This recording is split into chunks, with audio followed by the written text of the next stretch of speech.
میں لب کشا نہیں ہوں اور محو التجا ہوں،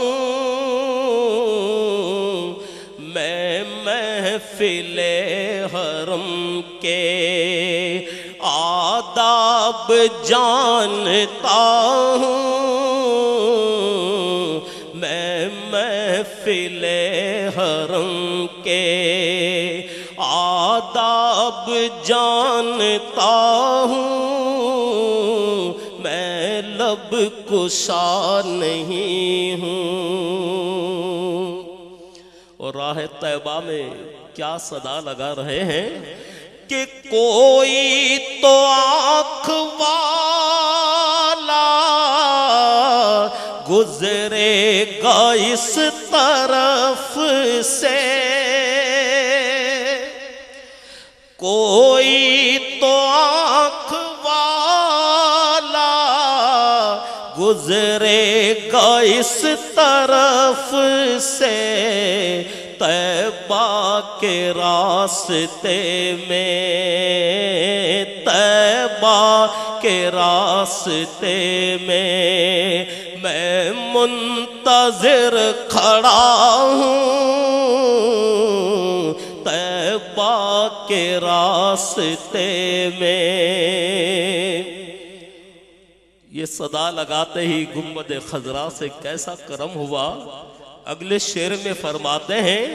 کہ یہ روشنی سی کیا ہے، خوشبو کہاں سے آئی، یہ روشنی سی کیا ہے، خوشبو کہاں سے آئی، شاید میں چلتے چلتے، شاید میں چلتے چلتے روضے پہ آ گیا ہوں، شاید میں چلتے چلتے روضے پہ آ گیا ہوں، شاید میں چلتے چلتے روضے پہ آ گیا ہوں، اور طیبہ کے سب گداگر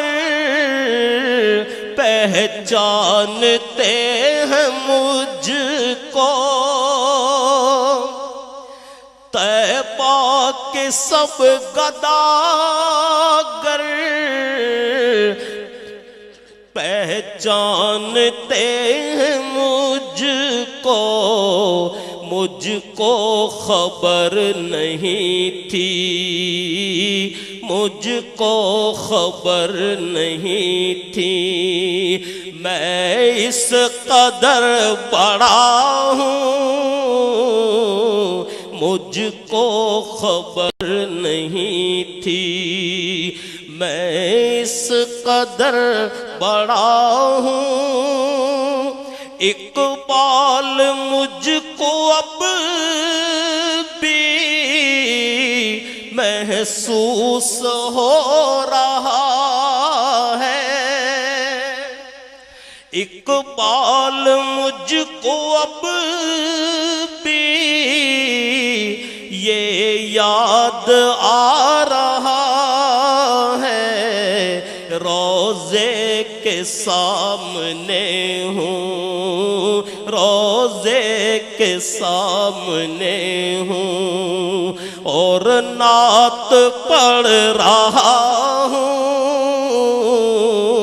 روضے کے سامنے ہوں، اور نعت پڑھ رہا ہوں، میں لب کشا نہیں ہوں اور محو التجا ہوں،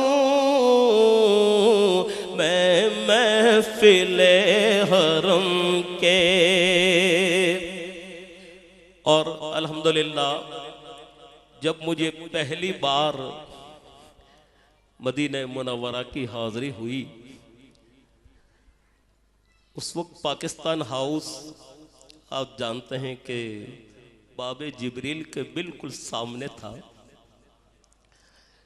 تو میں وہاں ٹھہرا ہوا تھا، تو اقبال عظیم مرحوم اپنے صاحبزادے کے ساتھ وہاں تشریف لائے اور انہوں نے بھی وہیں قیام کیا۔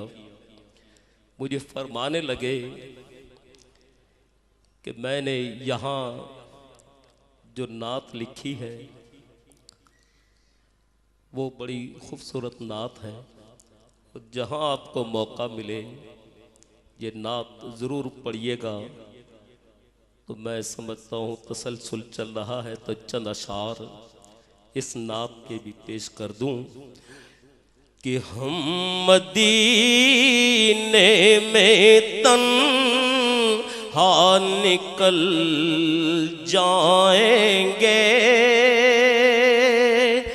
اور گلیوں میں قصداً بھٹک جائیں گے۔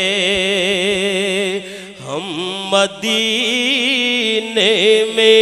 تنہا نکل جائیں گے اور گلیوں میں قصداً بھٹک جائیں گے۔ ہم وہاں جا کے واپس نہیں آئیں گے، ڈھونڈتے ڈھونڈتے لوگ تھک جائیں گے، اور جیسے ہی سبز